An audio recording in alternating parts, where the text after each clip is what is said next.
Good morning. All right, so we can start. So good morning, partners and colleagues, and welcome to the more than 300 stakeholders that have registered to join us for this deep dive session for rural and cooperative banks and thrift banks on climate risk management, organized by the Greening the Banks, or GTB initiative, led by Allotrope Partners, in collaboration with the Bangko Sentral ng Pilipinas and the Financial Futures Center. I am Marlon Joseph Apanyada, Strategic Advisor to Allotrope Partners and convener of the Greening the Banks initiative. I am honored to host and moderate today's timely and much anticipated webinar.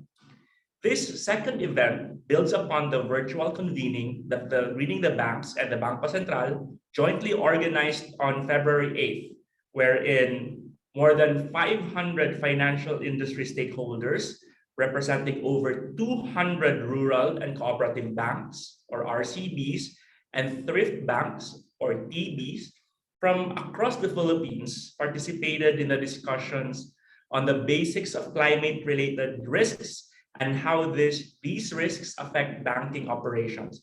For our first session, we focused on climate-related physical risks. We are hosting this learning session to support the Philippine community banks to consider environmental, social, and governance, or ESG, in their corporate and risk governance frameworks, as well as in their business strategies and operations.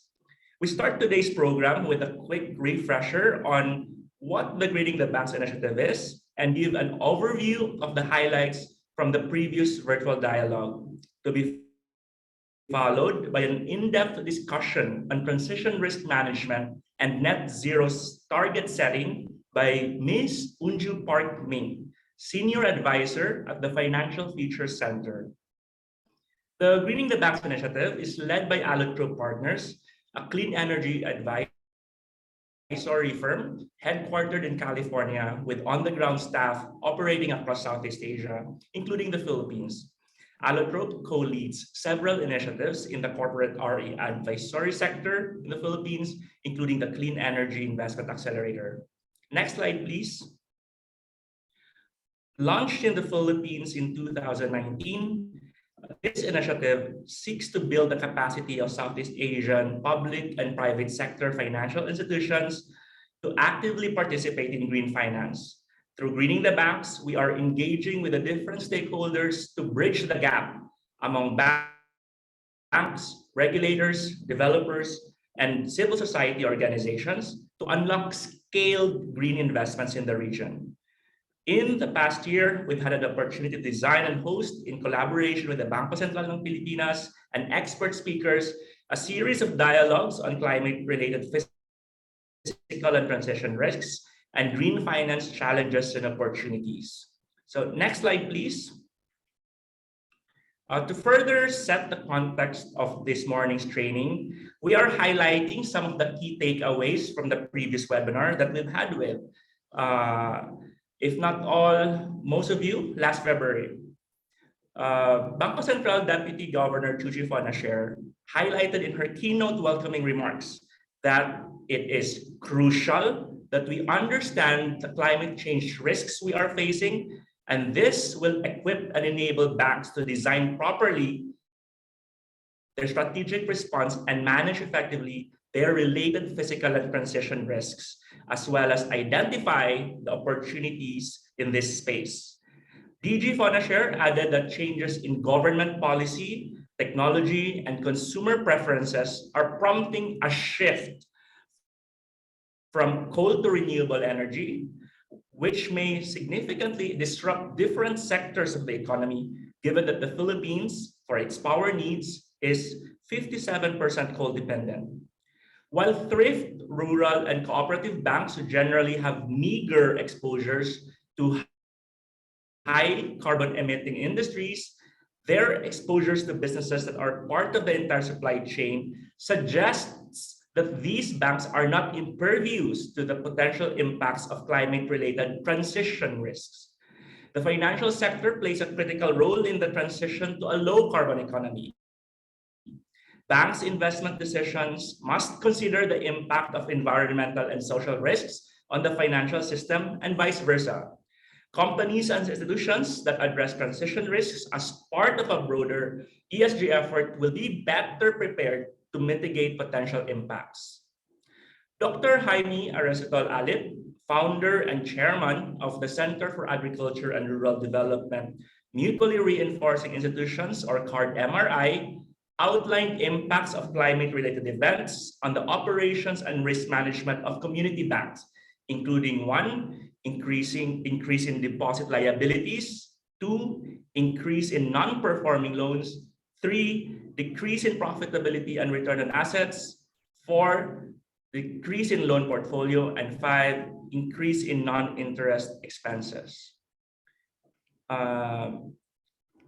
Next slide, please. This morning, we will be joined by a banking sector expert all the way from the East Coast to share her knowledge and expertise on the management of transition risks in banks, informed by her experience in the Philippines and beyond. But before that, before we proceed, we would like to take this opportunity to ask the participants a few polling questions to set the scene, to know more about the attendees and to give us further context on the level of understanding and familiarity of banks when talking about climate-related transition risks. Now you will see on your screens several questions that will pop up. So please select the option that best represents your answer. So we now have the first polling question. Which category does your bank fall under? Please take time to answer the question.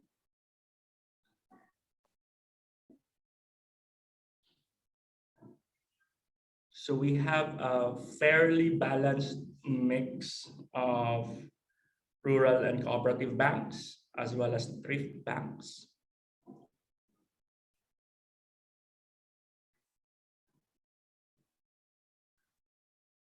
All right, thank you. All right, so we have 60% rural and cooperative banks and 40% thrift banks. So thanks for that, for the answer. Now we have a second polling question. How familiar are you on the topic of climate-related transition risks? So for the first webinar, we covered physical risks. This time, for this morning, we are covering transition risks. So please provide your question, provide your answer. So we see a majority of our participants are only slightly familiar with, about a third moderately familiar. And the last polling question is, in your assessment, what is the level of impact of climate-related transition risks to your banks? Okay, so we see answers on moderately significant and very significant dominating this polling question. All right, so thank you for sharing your answers, and thank you for your active participation in these scene setting questions, and we can leave the polling questions for now and proceed to the discussion proper. We would like to remind you that you can send in your questions for the open forum at any point during the presentation. Kindly utilize the Q&A box you can see at the bottom of your screens for your questions, rather than chat box. So, all right, please do send your questions via the Q&A box at any point during the presentation. So next slide, please. With that, We welcome our featured speaker for today's learning session, who will talk about the management of transition risks in banks. Ms. Unju Parkmeng is currently the Senior Advisor to the Financial Future Center, a think tank which aims to support developing countries to catalyze an economic transformation and launch a decade of progress with 5 years of fast-track action aimed at ultimately achieving, by 2030, climate prosperity and the reversal of systemic climate vulnerability towards becoming systematically climate resilient economies. Unju is a green finance specialist and certified trainer from the Renewable Energy Academy, or RENAC, in Berlin, Germany, and was a scholar and a scholarship awardee in Women in Renewable Energy Forum in Singapore by the Asia Pacific Economic Cooperation, or APEC.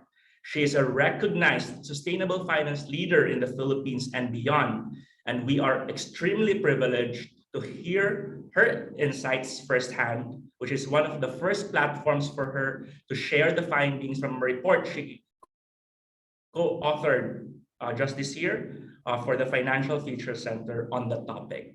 So with that, please give a virtual round of applause for our featured speaker. And Unju, the virtual floor is yours. Good morning. Good morning, colleagues from the banking industry.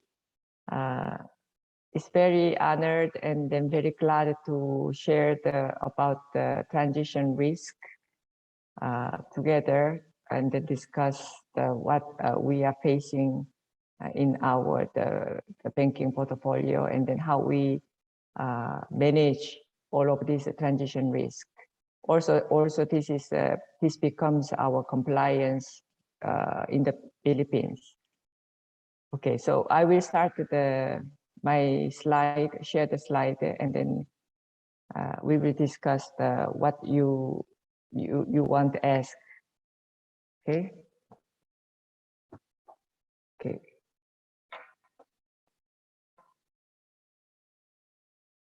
Next slide, please. Also, it was very surprising actually. Transition risk is very significant in your portfolio, in your bank, is more than 38%, because 38%, and then more than moderate significant is already more 72% above, which is actually very important to understand, and then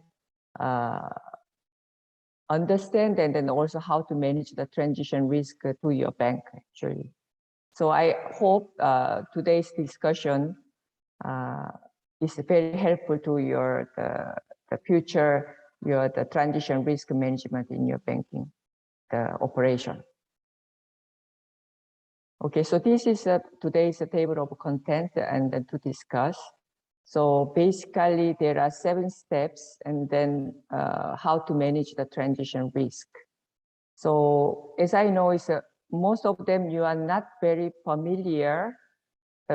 Only 1% are very familiar about the transition risk, but most of you are like you know that transition risk, but I think you are not very familiar, and you are not very familiar to manage the risk. Okay, so we will discuss, and then hopefully after this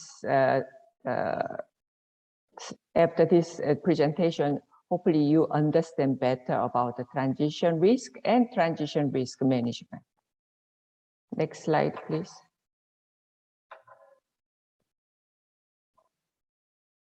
Okay, so what is transition risk? So by definition of International Monetary Fund, transition risk results from changes in climate policy and technology, and then consumer or market sentiment during the adjustment to a low carbon economy.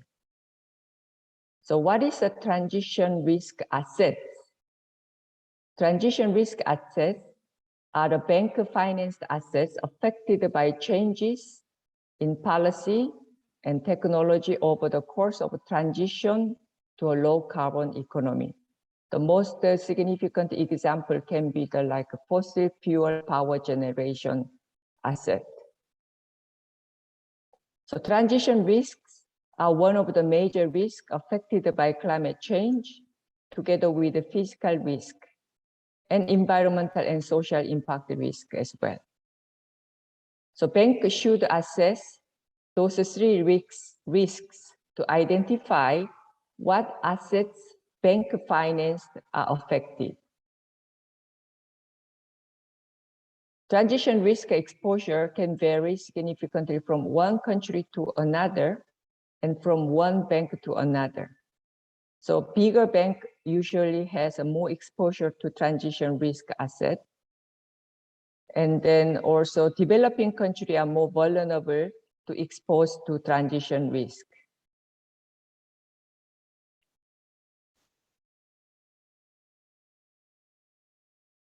So the banks that finance the high carbon intensive sectors, so mostly in the Philippines, bigger banks, like top 10 banks, they are more exposed to the transition risk.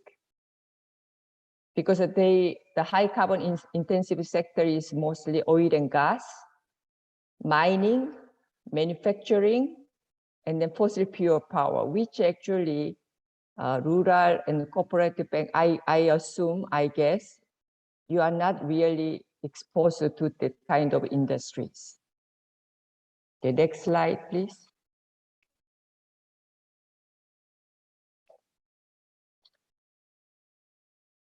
Okay, risk management and financial disclosure of transition risk has become a mandatory fiduciary duty for financial institutions worldwide, as investors require them to disclose climate-related financial risks.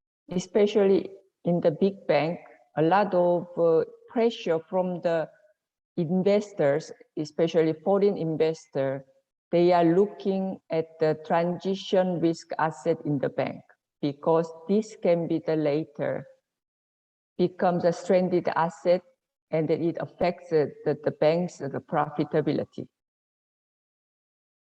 So climate risk integration, including transition risk to bank credit system, becomes very essential due to compliance, because we have already the circular BSP circular, or voluntary based for the pursuit of sustainability.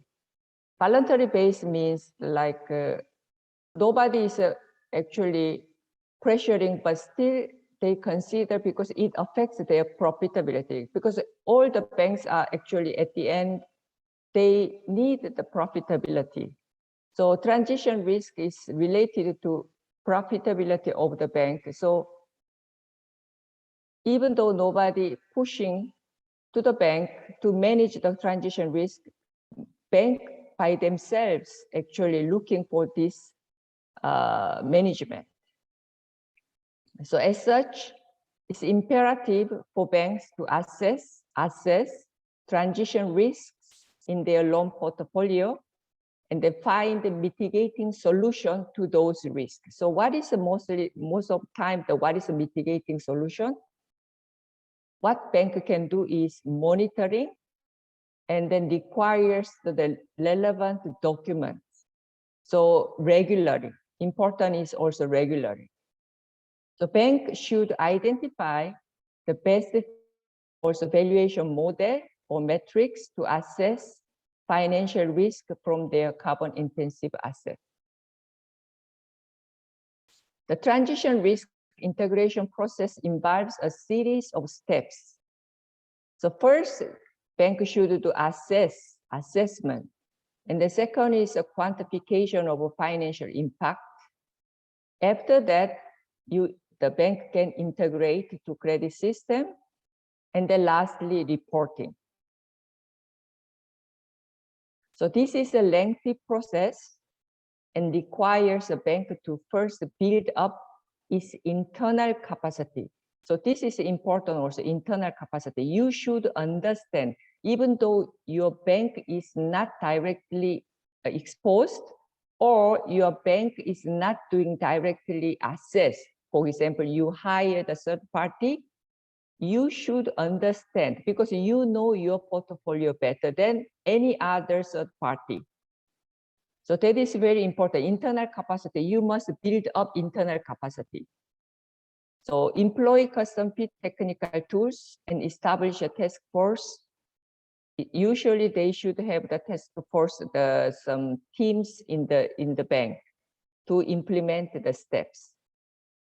So although a bank employs a third party to perform the whole process, an internal capacity to oversee the procedure is highly recommended for accurate results. For example, third party, when they provide the assessment, they follow the sort of like industrial template, but sometimes your account is differently categorized. So for example, like even same manufacturing industry you categorize, but your account is not really, their business operation is not really directly the manufacturing operation activity. So sometimes they are only the trading, and then if you don't understand and then you hire the third party, they categorize this as a manufacturing. So they categorize as like a high risk. But you know your own portfolio, so you can actually later on you can separate it from the high risk, because this is very also important. Why? This is relevant to your capital provision for the capital adequacy for the later on for the risk. So even though you are not directly involved in the risk assessment, your internal team should understand what it is. So yeah. So the whole process ultimately includes 7 steps from assessment to reporting. So next slide, it will show the steps. Next slide, please. So basically, this is the 7 steps of the transition risk management process. I think this is based on my experience, but I think when I checked in the publication, also they have the very similar steps, and then the different terms. They are using the different terms. This is actually ideal 7 steps of the transition risk management process. For example, the step 7 is not really mandatory, for example, and the step 6 also not really mandatory. But under BSP circular, step 1 to 5 is actually mandatory. So you should understand the step 1 to 5. Okay, so first step 1, a top-down approach loan portfolio assessment. The top-down approach meaning, I will explain, we will discuss later, but top-down meaning is usually your portfolio is categorized by industry and then later on the subset. So that way, so industry and then subset industry and then each account. That is a top-down approach the assessment. And the second one, after assessment, bank can categorize its loan or assets to high, medium, and low in terms of risk, and then also in terms of timeline. So this step is very important because this step later on can influence your bank risk appetite level. Because if you have too many high risk category, and then actually you must regulate to reduce the high risk the sector's loan volume, and then you support the more medium risk the industry you finance. So this categorization process is quite important. Also, this decided also bank capital adequacy. Step 3 is if the bank identifies each account, once you categorize the whole loan asset, the bank start the bottom-up analysis of each account financial impact. So you categorize all the account.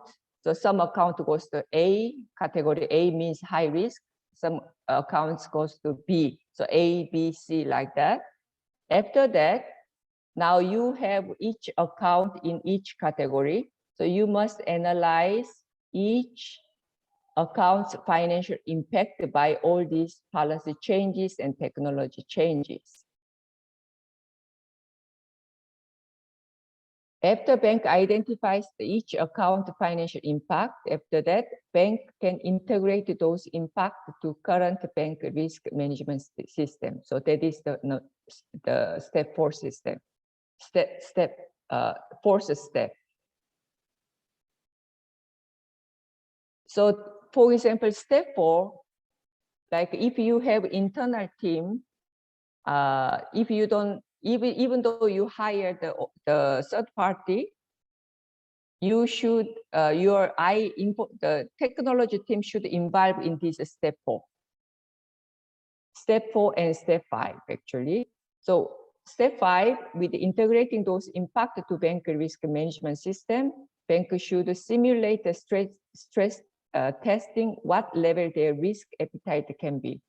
So this stress testing can be simulated by like your bank is quite aggressive in terms of to achieve the less carbon emission account, or your bank decide on this one, your risk appetite, like we will maintain the current risk appetite and that we can reduce. So depending on your bank's appetite, you can actually simulate. So all of these steps can be the baseline for your current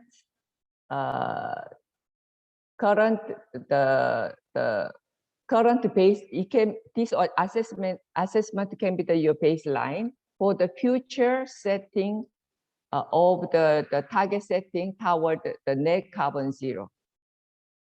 So all those assessment integration will be the baseline to move forward to shift to higher weight of the bank sustainable finance in loan portfolio. And step 7, this series activity are recommended to disclose. This is not mandatory. It's very the recommendation level. So recommended to disclose in annual sustainability report. For example, like in the Philippines, publicly listed company should have the sustainability report every year. So they must, they can disclose all this information.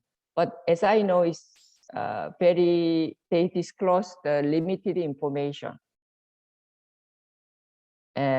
Mostly the disclosure information, which is the aligning to Task Force Climate Related Disclosure recommended. Next slide, please.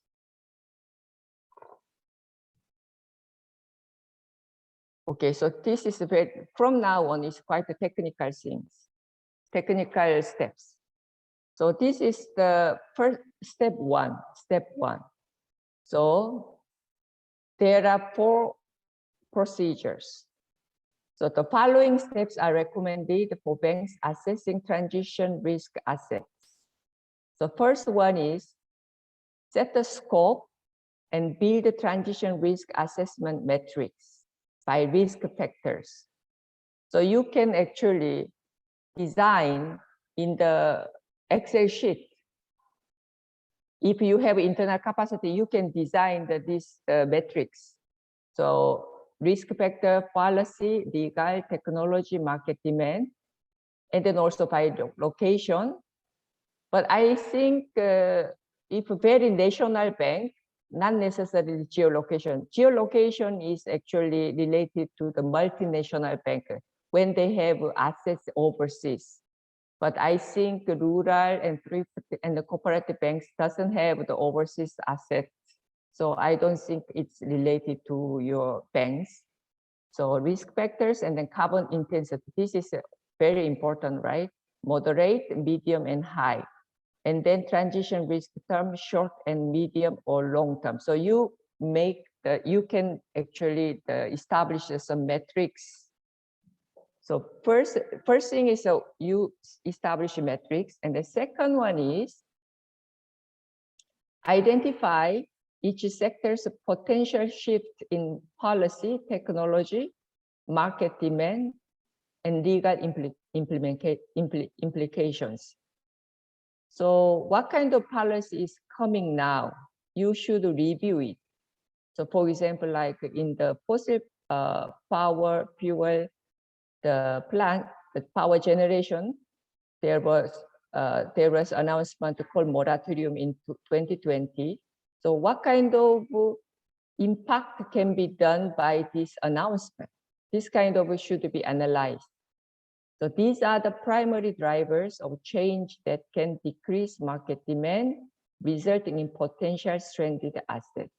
So for example, technology, some new technologies coming up. So for example, like in the auto industry, so like diesel technologies like slowing disappear because in terms of carbon emission, in terms of the environmental impact. So new technologies coming. So this kind of thing should be very well reviewed.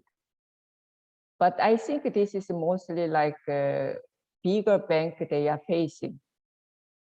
And then for the like smaller rural banks, what kind of the policy, for example, like Energy and Conservation Act.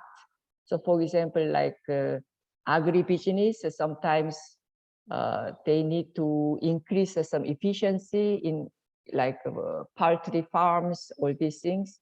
I think still is affected. And then number three, overlay the loan portfolio on the metrics. So you have your own loan portfolio, you have metrics, so you overlap. So finally, like you put the metrics, you put each account where, and then you actually segregate. So to top-down approach include industry, and to sub-industry, then each asset. So you segregate, most of the time, the portfolio composed of by industry. So you actually categorize all the industry. So, and then after industry, what sub-industry? And then after sub-industry, what kind of assets inside of a sub-industry? So you have so many layers. I mean, so many like, so you must overlay this one to your own metrics, number one. So number four, identify asset exposed to transition risk and quantify risk exposure by industry and corresponding GHG emission to determine baseline and eventual target. Okay, next slide. So here is a top-down approach. So a three-dimensional matrix is used to assess transition risk industry, forthcoming potential changes, and timeline. Once you identify the transition risk asset in your portfolio, next step will be each asset's categorization. So upper part is the identification of transition risk assets and find the key drivers. So what is the key drivers? The changes, technology, legal implementation, and the market demand, market sentiment, market pressures. So in general, a bank's loan portfolio is categorized by industry. So banks need to predict, review potential changes in climate policy, technology, and consumer and market sentiment based on current policies and global movement. This is the first parameter. So second parameter is establishing a timeline for these changes. So this can vary by local according to national level policies. Market behavior due to possible delays in policy implementation. So some policies actually announced, but actually a certain reason is delayed. So all of these things should be considered. Technology and market behavior at the international and national level. Once a bank formulated its custom metrics for transition risk, it can make a top-down assessment of its loan portfolio. So based on the results of transition risk assessment with the two parameters, bank should be able to categorize loan assets. Next slide, please.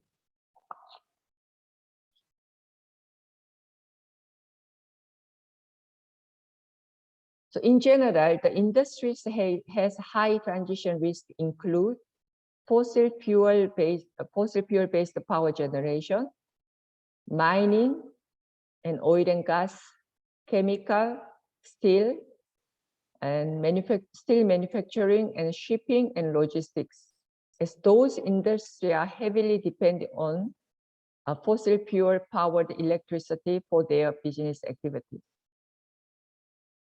And the financial institution, which exposed to their loan to high transitional risk, also has indirect negative financial impact if the assets in high carbon intensive sectors becomes stranded. So financial institutions, real estate, insurance, agriculture, they are not really directly exposed to transition risk, but still they are the second tier of the transition risk. And then mostly like low risk include renewable energy and trading and the information technology and media and telecom categorized as a low. So if you are like your asset, your loan is exposed to agricultural business, still it can have that this can be the medium risk categorized, and then still your bank are exposed to transition risk. Next, please.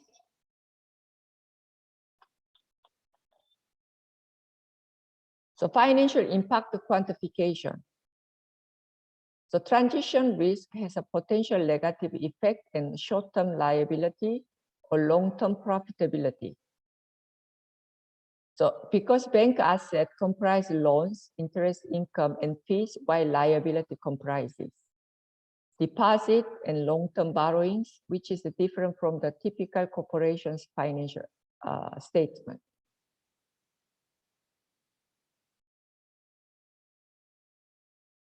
So financial risk can be quantified in two ways. First one is expected risk, which is found through carbon-intensive asset assessment. And then unexpected risk can be found through the stress testing.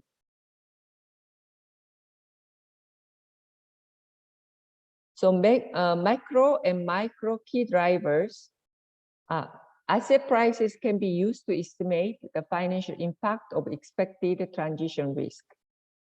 And stress testing simulation can simulate the financial effects of potential unexpected risk. Macro, micro key drivers for transition risk drive fluctuations in profitability of the corporation. Macro key drivers include the nation's economic and industry growth, and the micro key drivers include changes in companies' product cost and selling price due to supply chain changes. If a company's product or business models are not compatible with the shift to a low carbon economy, negative reaction from consumers and the market can diminish the company's profitability. Next slide, please.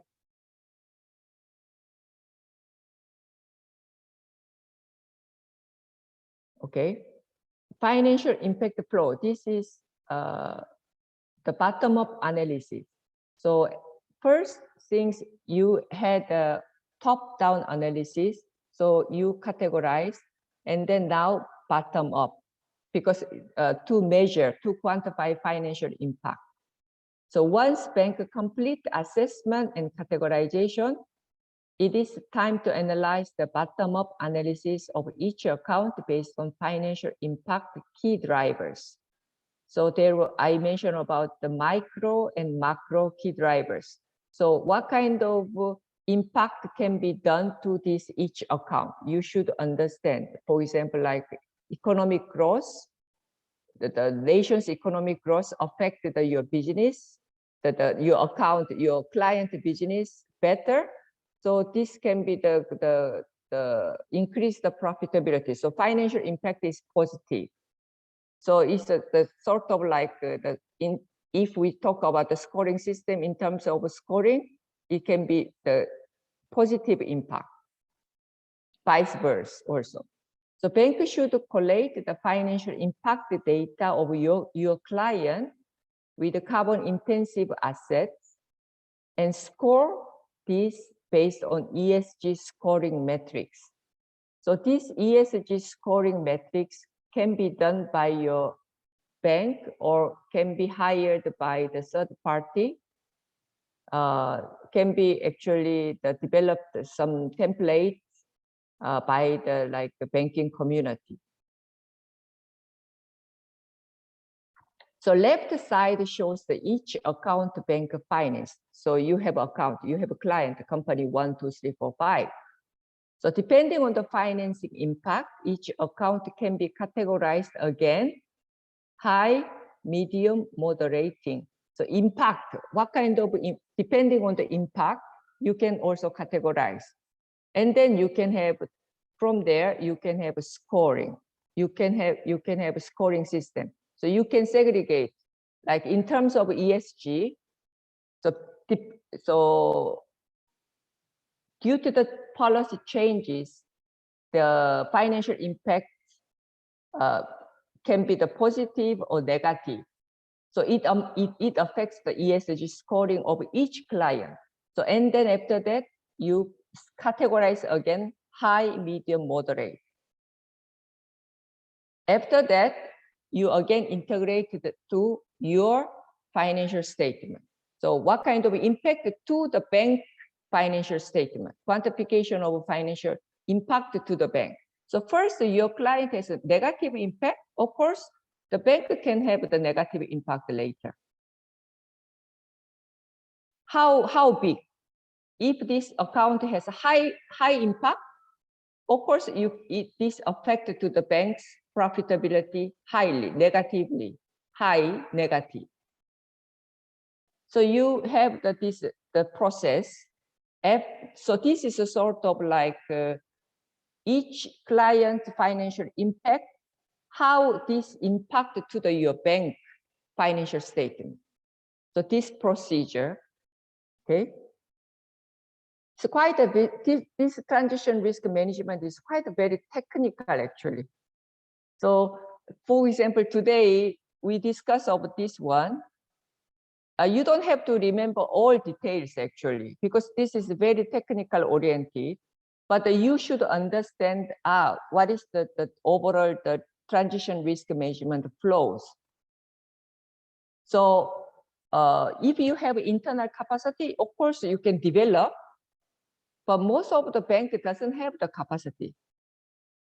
So for example, big bank, they can hire the third party to do all this process. But sometimes, even though you hire the third party, they don't know your bank portfolio, so they can analyze wrong, differently. So and at this moment you must intervene, or this is not accurate, you should correct. So your bank internal team should understand what is this. It's very technical. And the third one is actually basically all this process can be developed in as a banking community. For example, like a small bank doesn't have, if your bank doesn't have much about the account which exposed to transition risk, I mean, you are not going to spend like a lot of cost to hire the third party, right? So this case, like, so for example, like NGO or climate finance, they can sponsorship to develop some template actually. So you can share together. That is also one of my recommendation. Okay, so I can continue. So once each account has its own scores, it can integrate to the bank current credit risk management system. So which is the step 3 in right side. Right side. So 1, 2, 3, 4, 5. You can see that, right? So once bank has a full score, including ESG score of each account, bank and they can simulate the stress testing to decide the bank risk appetite on transition risk exposure. So, okay, this can be done by hiring technical tool, or if there is internal IT capacity, bank can simulate the stress testing its own system. But this is a really challenging as a big bank as well. First, a big bank, they have a huge portfolio. That is another barriers to do internally. But this, for the smaller bank side, is in terms of cost, is quite challengeable, I think. Step 5, the whole financial impact data from clients should be used to create a base of financial impact scenario, and then the various scenarios simulated by technical tools for stress testing. Some actually, this transition risk management tool is already introduced by the multilateral international organization, but definitely we do not understand very well if we are not capacitated by them. So somebody, some organization, some civil society organization who are devoting to climate change, they must bring this kind of training to the banks, especially smaller banks, how to use these web tools. I think many of you already knows about the physical risk web tool, Hazard Hunter in the Philippines, right? But this is anybody can access. This is a very good tool to assess physical risk. Anybody can access, but if you don't know how to read it, I mean, meaning is in terms of technical terms, and then how to interpret, you cannot actually use the web tools. So you need a capacity building. This is actually can be done by the community. So although the process of collecting financial impact data from each client to integrate into a bank credit risk management system is represented below. Okay, next, please. Okay, so this is also, I choose this. This is a very good example. This is the same procedure, but they explain differently, different methodology. So this is introduced by the S&P Global Market Intelligence Climate Credit Analytics methodology. Basically, the same, like you find the economic macro and micro key driver, what kind of impact can be done to your account, each account. So what kind of your client, the financial profitability can be changed in terms of price or volume, unit cost, capital expenditure, asset value. So driven by key drivers, what kind of impact can be in your account. Okay, so after that, company financials, income statement, balance sheet, cash flow statement, what kind of impact to your client income statement, balance sheet, cash flow. You must understand changes of your each account. Okay, so first, bank identifies and assess key drivers. I'm going through the left side again. First, bank.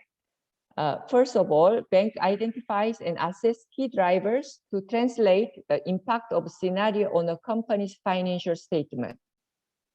So review the key drivers of industry and market data and how it impacted to corporation financial data. Second, Bank develops scenario-adjusted financial statement of each corporation based on financial impact data, price, volume, unit cost, etc.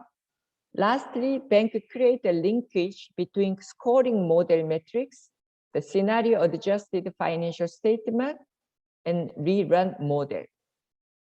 The analytics translate here different climate scenario and sector-specific supply and demand elasticity and market dynamics into drivers of financial performance custom fit to each industry, such as production, fuel cost, and spending on capital expenditure.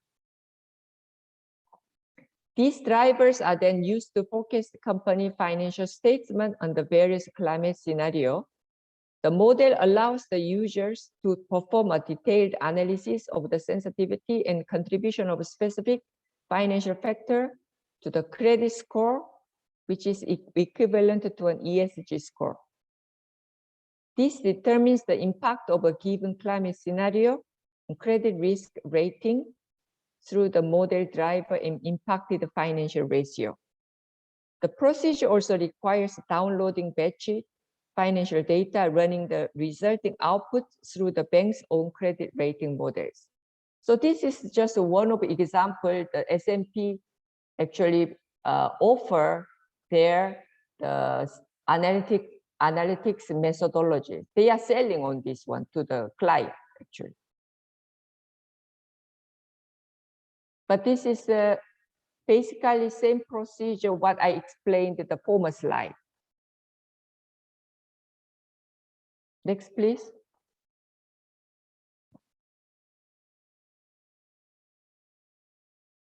So once you collect all the financial impact data from your client, after that, now you integrate your system.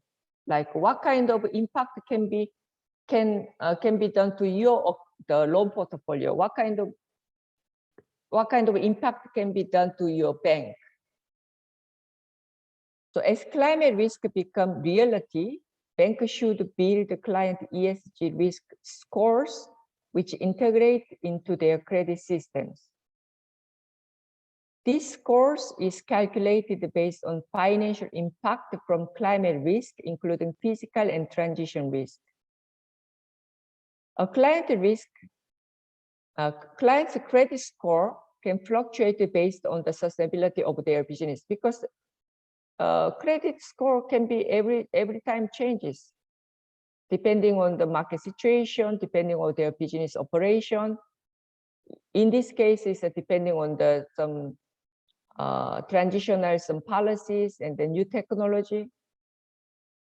They can be changed all the time. So you should actually adjust regularly the scores. So to integrate ESG risk score into the credit system, bank should employ technical tool. Definitely you need some technical tool to add up total ESG risk from the individual risk score in key drivers of carbon intensity and to establish a timeline for each transition risk, including policy, technology, markets, and consumers. The average ESG risk score of each of our bank clients can be calculated before transition risk is integrated into the credit system. Next, please. So next step is stress testing. So you already quantified all this the impact to the bank's financial statement. After that, you start to stress testing. The objective of the stress test of climate risk is to assist the banks in collating financial impact data to formulate a strategy for managing climate risk and prepare capital provision. So first identify, so this is the steps. First identify, banks need to identify the best fit tools available based on their sustainability strategies and metrics. And second one is define. The base scenario for stress testing should be the Paris Agreement 2-degree goals, where the mean temperature rise is kept below 2 degrees Celsius. So this is depending on your risk appetite, your bank can be more proactively to manage this type of transition risk asset, or relatively, you are maintaining current level. So your bank define actually. So bank can set the simulated various stress testing, and bank should be decided their own strategy for their sustainability. So if banks are proactive to pursue the sustainability, the stress testing can be simulated under 1.5 degree scenario.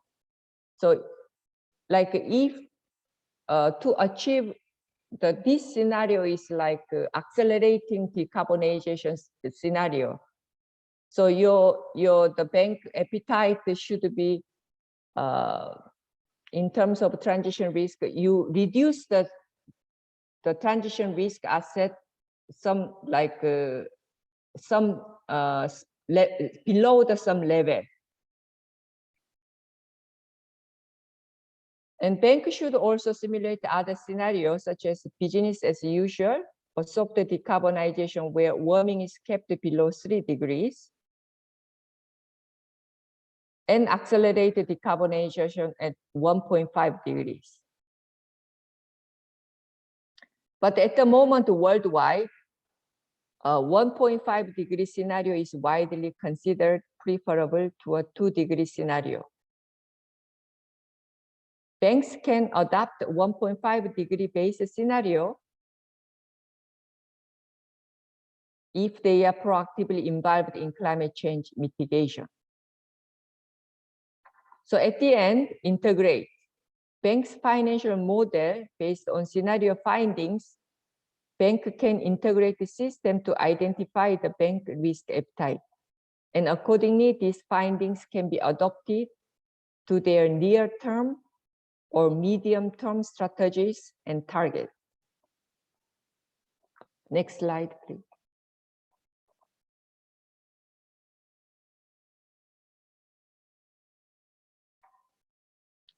So some obstacles to this process remain, such as the lack of high-quality historical or statistical climate data, and bank relationship to industries and the broader economy for financial modeling, and longer-term horizon for climate stress testing.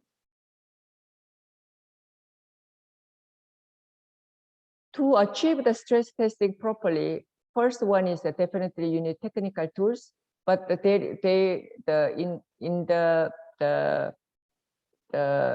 terms of the data, which is actually not sufficient, is sometimes the climate change data is always changing. So that is one of the barriers for the stress testing.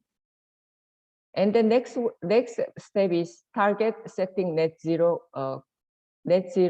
carbon zero. So net zero refers to the balance between the amount of GHG emission produced and the amount removed from the atmosphere. So for the banking sector is in terms of like you are financing high carbon intensive sector versus sustainable finance. This concept, net zero, is more industrial oriented. So for example, like a cement company, they are emitting a lot of carbon emission. So to achieve the net zero, it's more, actually they need to have a more strategy, because cement industry, very difficult to reduce the carbon emission. So how to achieve the net zero? So they should have a certain strategy, and then they must adapt a certain technology to achieve. It's very difficult. So this is more oriented to industry, but for the banking sector, it's relatively less complicated, because we are actually move away from the high carbon intensive sector financing that is actually reducing That is actually how do I say, like a carbon, you are the remove some certain the minus side.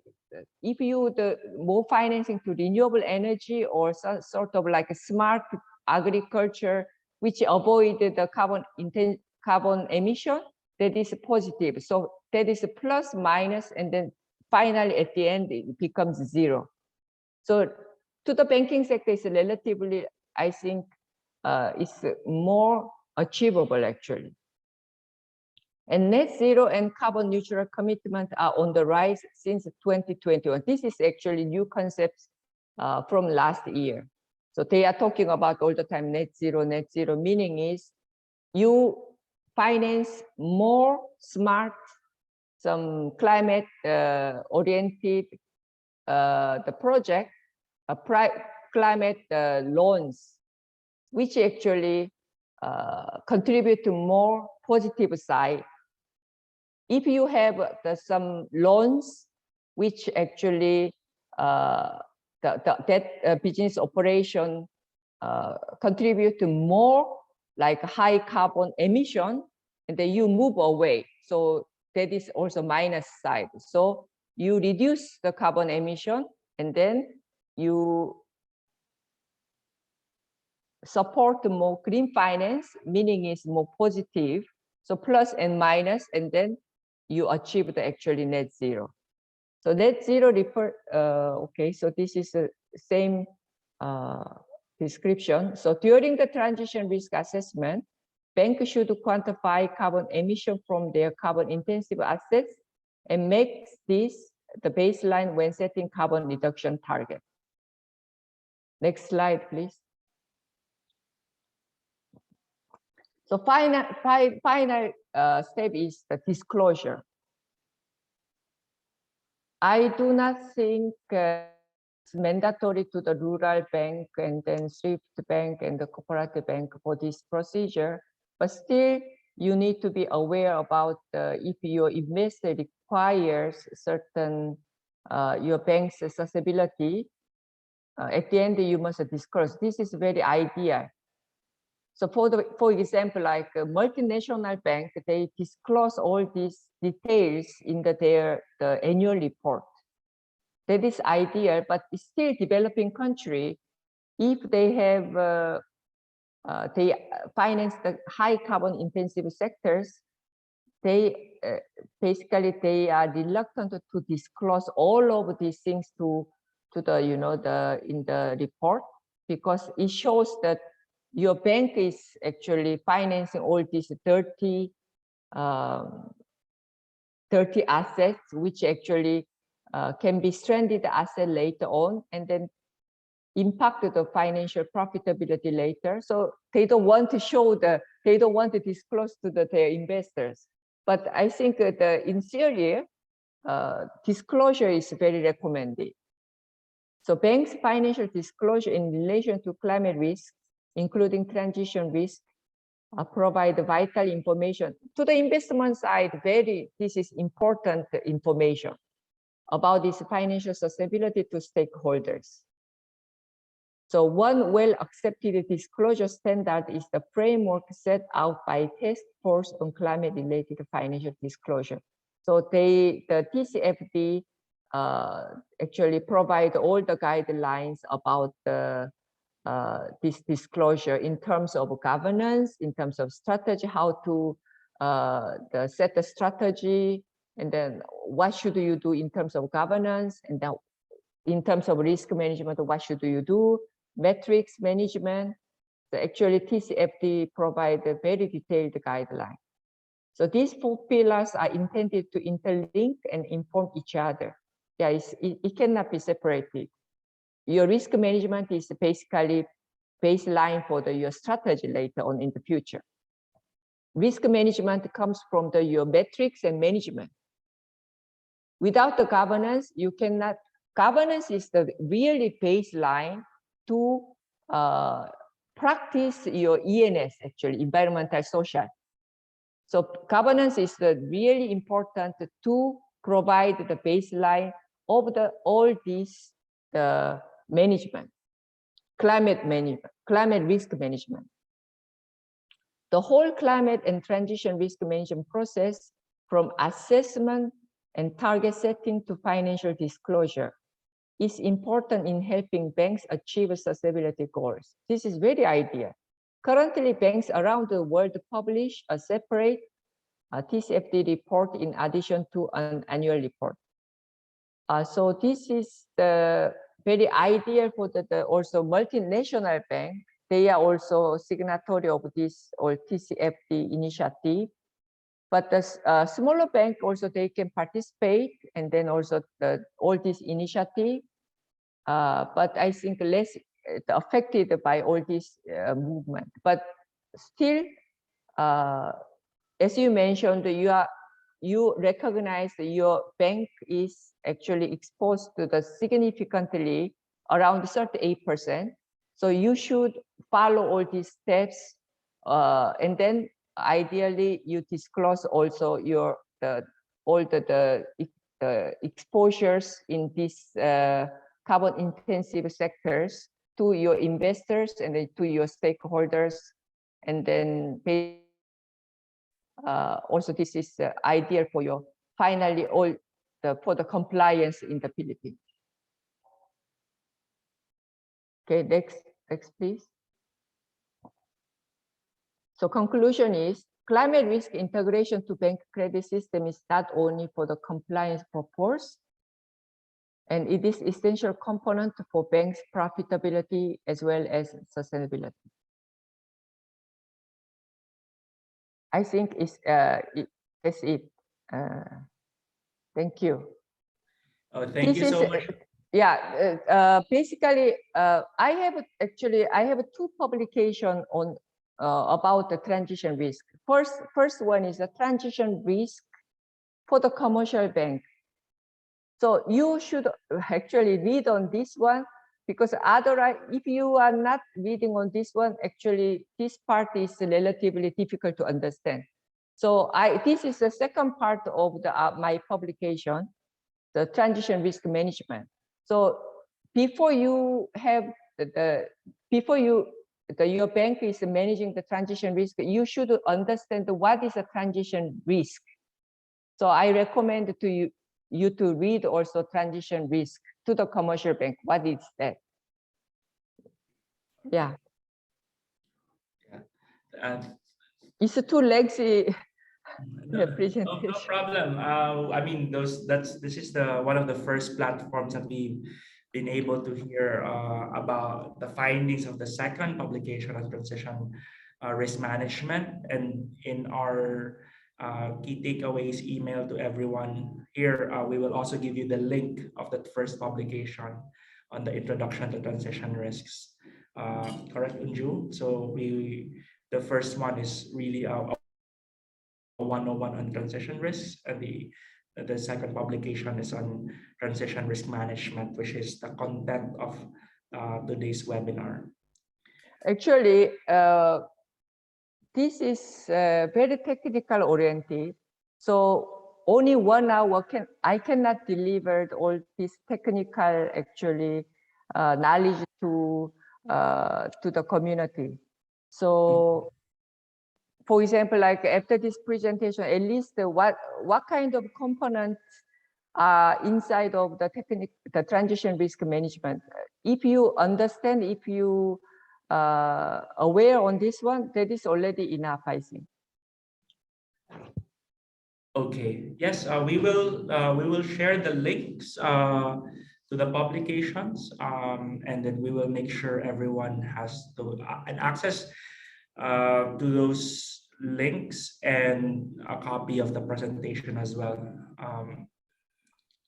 So thank you, Unju, for sharing your insights. I took note of several highlights, and we do have some questions as well from the chat box. I'll kick off with the first main insight, that even if the rural community banks as well as Thrift banks are not directly affected by by risks to carbon intensive industries, internal capacity must still be built because they know their portfolio better than anyone else. Even if they onboard a third-party service provider, they will be the ones who are still very familiar with their portfolio.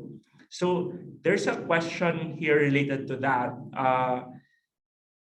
Is there a sample matrix to assess transition risks that people can view to get started, or is this something that still needs to be developed in the context of the Philippines?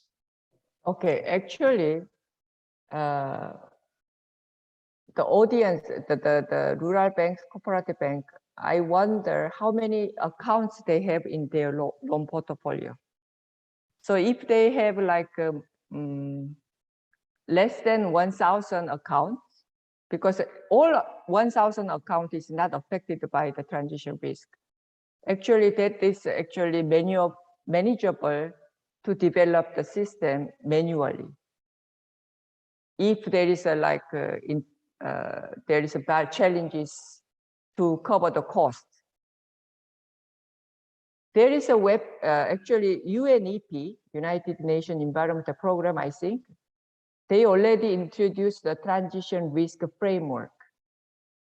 But I think even though as I mentioned, even though you have access to this type of the web tool, you need to have the training on this one, because in terms of language, it's quite difficult. And then in terms of the metrics, you should be capacitated. So for example, fiscal risk, the WWF, actually, they give the capacity building about how to read, how to interpret hazard hunter in the Philippines. So some of the climate finance can actually initiate that kind of start the initiative to provide the how to read all these web tools. There is a web tool, but there is access, but difficult to understand. Even from the people who the very aware of all this transition risk, it's not easy to interpret and use. So for example, Allotrope, they can form about the capacity building team to, for example, like you can group it, community bank, like 10, like that. And then you can give actually the training on how to access the web tools. Because there is a lot of the third party, the commercially introduced technical tool, but in terms of cost, is really challengeable to overcome. So the costs of these like commercial service providers are rather prohibitive, you think, Unju? It's not prohibited, but the big bank it's worse to cover the cost. But if you are the small sized bank, I think the cost is, you must assess the cost is really worse. And then, so there's a suggestion that if the accounts are less than 1,000, for example, they can do things from the ground up or internally or manually, right, within their own. Yeah, but still there is the challenges like the IT corporation, your internal team, and the second is you should have the technical expertise of a transition risk. Somebody should know about the transition risk and the transition, how to build up the risk metrics. So that is another challenge. So my best suggestion is there is a web tool, right? There is a climate finance to support all this hardship, to apply to our like the small bank community. So they actually interrupt the how they say they support with the climate finance fund they build up the training team, and then they group it, they train again, cascaded all this training to the community bank. Yeah. Okay. Because transition risk, all these steps is very technical. Okay. And especially not like physical risk, this is, you should have the stress testing. Stress testing meaning is you should assume something, right? You should bring the future factor to the present. Right. So it's technical things. Okay. Thanks for the suggestion, Unju. I will take that into mind as we prepare the takeaways from this conversation. The second insight is on agriculture and real estate, which may be sectors that RCBs and TBs have more exposure to, are considered to have moderate transition risk. There's a question here on in what manner does agriculture belong to the medium category of the affected industries, and what's the, I guess, the reason why it has a medium category in terms of exposure to transition risk. Okay, so first of all, agriculture business is not directly exposed to the high carbon intensive sector. So meaning is, for example, manufacturing or this the cement, chemical, when they operate their business, they need very intensive electricity. And this intensive electricity, it cannot come from the renewable energy technically. Mostly comes from the fossil fuel power base. So for example, manufacturing, they are operating more and more. The actually fossil fuel power generation actually is more accelerating. So it's related to the fossil fuel based power generation. They are using very high intensive electricity for their business operation. But in that sense, in agriculture, it's not that way actually. They don't need like high intensive electricity. So it's not directly connected to fossil fuel power based. For example, they can consume the electricity from the renewable energy. It's okay. But if they have, for example, I mentioned about the poultry, like some agribusiness, which actually based on my experience, for example, like the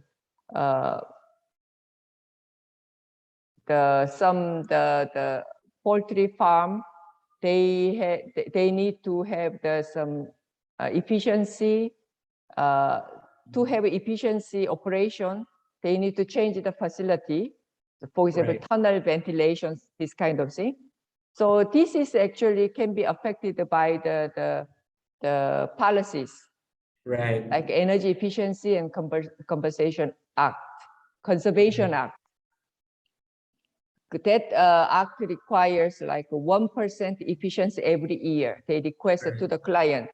So if a client doesn't comply to this act, actually they can be penalized by all this regulation. It affects their financial impact, right? And then basically, if they have negative impact, they have a problem to pay to the bank. Right. So in that sense, because of the policy changes, it can affect it to this. So the policy to transition to low carbon. So to finance so for example, like some facility to increase the efficiency and at the same time decrease the carbon emission. So this is also called the green finance, smart agri-finance. Yeah. So I hope that answers to avoid the penalization. Yeah. Right. Thank you. That's very insightful, and then that relates to why there is a medium category of risk in agriculture. So if there are these, as Unju mentioned in her presentation, if there are these policy shifts that require compliance and regulatory alignment with regulatory mandates that may affect the viability of their business, right? Then that's part of the transition risks that banks Yes. need to be familiar with, and that's gonna be part of those are a risk that needs to be assessed, and that's why there is a moderate risk for agriculture. So I relate this with some agricultural businesses as well that have high methane emissions because of wastewater and all these kinds of components. They will have some exposures to these new policies or ongoing policies that's related to climate, thus the moderate risk. There's the other question is on engaging the top level and senior management, right? There's a question on to be able to recognize these climate related transition risks. There needs to be engagement and buy-in from the top as well as internal sustainable finance advocates. There's also the question on for small banks, how do they start the adopting and prioritizing this? So any insights on how to engage the top management, as well as where can they start if they are rural and community banks and thrift banks? So those are two parts of the same question, Unju, on how to start engagement and where do they start given how broad this is. I think this is now part of our compliance. So I think there is no option. There is no option like the not to do or to do actually. So I experienced a lot of things happens when top management buy in the project, right? Because actually like management level, like lower management who does all the legwork, they try to bring up all these issues. If top management doesn't listen, nothing happens. Based on all my experience, actually, I think it's very universal. But So this time, if we start in the angle of compliance, yeah. So, but management the top management, they are, especially banking industry, they are very conservative. So they try to release all the information the last. They are not very proactively or disclose our information to our client. I don't think that this is the attitude especially in banking industry. If they have a very different strategy in terms of sustainability, it's different, but more in general, they are reluctant actually to, but once the policies comes, they should change actually. So since this the BSP circular 1085, it requires transition risk integration to the credit system. This is not only big banks, this is a whole Philippine financial institution. So I think they give only 3 years for the preparation. I think this was done, an announcement is done the 2020, right? 2020. So yes, we should start sooner or later, like implementation, it will be started. So I think that the central bank, they want to see how to I don't think they are forcing like completely change, but they want the bank, all the bank is, they are preparing to change, they are preparing to shift. They want to see that. So I think in terms of compliance, I think the top management should be involved in this movement actually. And then also, Not because of, at the end, I conclude, not because of the compliance. At the end, this is related to banks' profitability and the sustainability. So they should start to manage all of this risk. Right. Yeah, so I know we only have like 5 minutes for this session, and there's this multiple questions from one attendee, and that also relates to the other questions that have been sent. In terms of third parties that are qualified to be tapped for the transition risk integration process, who are these parties, and do they provide services in the Philippines? Yeah, there is Or some several services. For example, like I think the biggest bank provider is like Ernst Young, yeah, Mhm, and mhm, then S&P as well. mhm. Yeah, but it's quite costly. Okay. Yeah, so I think it's very challengeable to hire. Mhm. So And I then there, think the best one is using the web tool. okay. What it goes back to your recommendation earlier, like use the web tools and then access some Capacity tech building. assistance, just to make sure that multiple banks are able to benefit in the process, right? The SNP tool that was featured earlier, does it shows like some sample risk scoring systems, right? Is that I something couldn't that hear could, you very well. Again, please. can you It hear me was now? cut. It cut. Yeah. Okay, can you hear me now? So Yeah. the SNP tool that was featured earlier in your presentation, that could be a good reference as a start. Yes, yes. But basically, it's the same steps. Same steps. Okay. If you go to web tool, if you see the procedure, it's the same procedure. Okay. So first you find what you have as a transition risk asset. So assessment, categorization.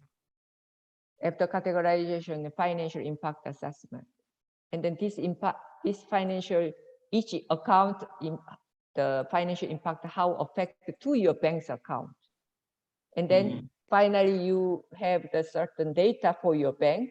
So for example, like, oh, this account has the high risk, high ESG risk scoring system. So you have a score like a 3, 2, 1. So this account is categorized as 3, 2, 1, something like you categorize again. So your bank has your own bank data in terms of transition risk, and then you hire the stress testing tools.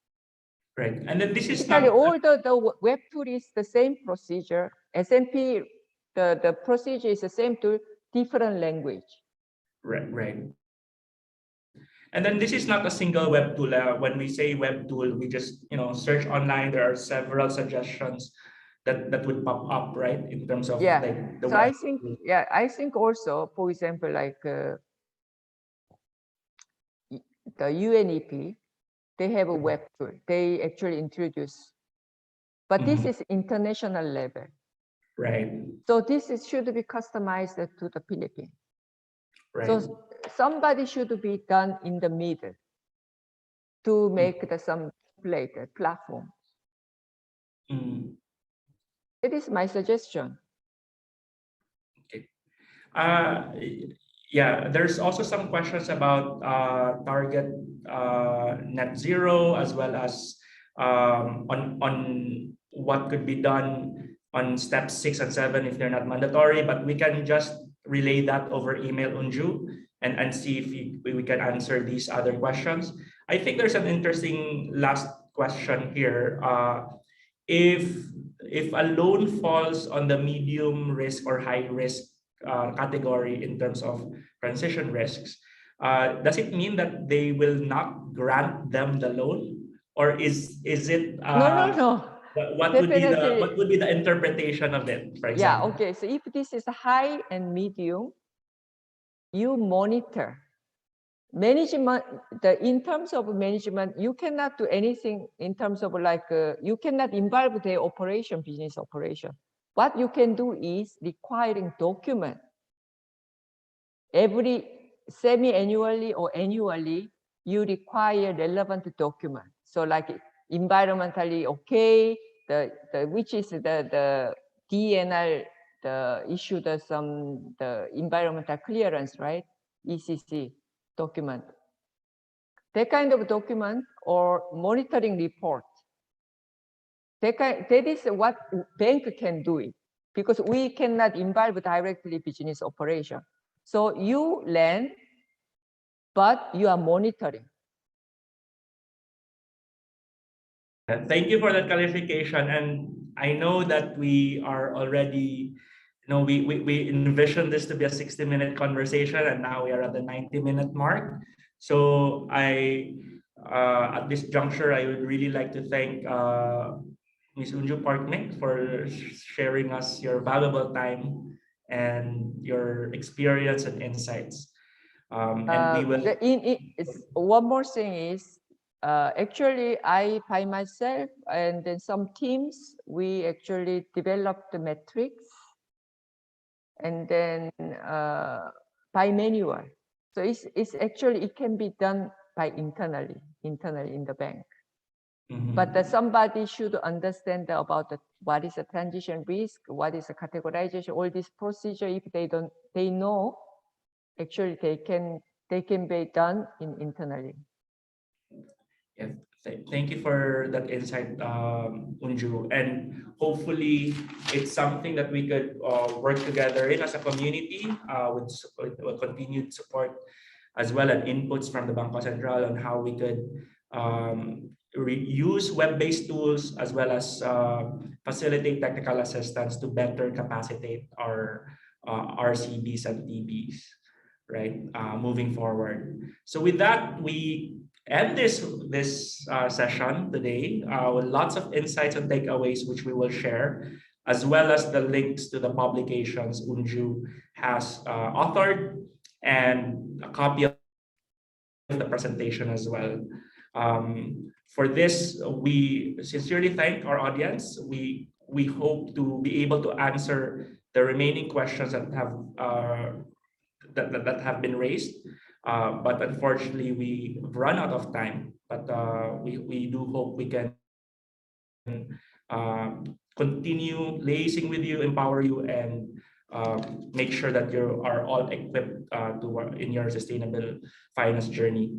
We would like to thank, of course, the team from Bangko Sentral ng Pilipinas, from AG Lynn Javier, from Ma'am MC Disquetado, Ma'am Beng Brazil de Vera, and Juve Rosales. Thank you for the continued support and for emphasizing the need to capacitate, reach out, and empower our rural community banks as well as thrift banks. And thank you, Unju, as usual, for your very sharp and cutting-edge insights. With this, we close our webinar for this morning. On behalf of Allotrope Partners and the Greening the Banks team, the Bangko Sentral ng Pilipinas, and the Financial Future Center, thank you everyone for joining. And if you wish to contact me and continue the conversation, I can be reached via LinkedIn and the email indicated here. So with that, thank you everyone, and we hope to continue working with you offline and continue this conversation as we empower you in your sustainable finance journey. Thank you so much. Thank you. Thank you. Thank you, everyone. Thank you. Thank you, Unju. Thank you, Inju. Thank you, Marman, Ivan, Gabs. Thank you, everyone. Thank you, Unju. Thank you to the whole BSP team as well. Thank you very much.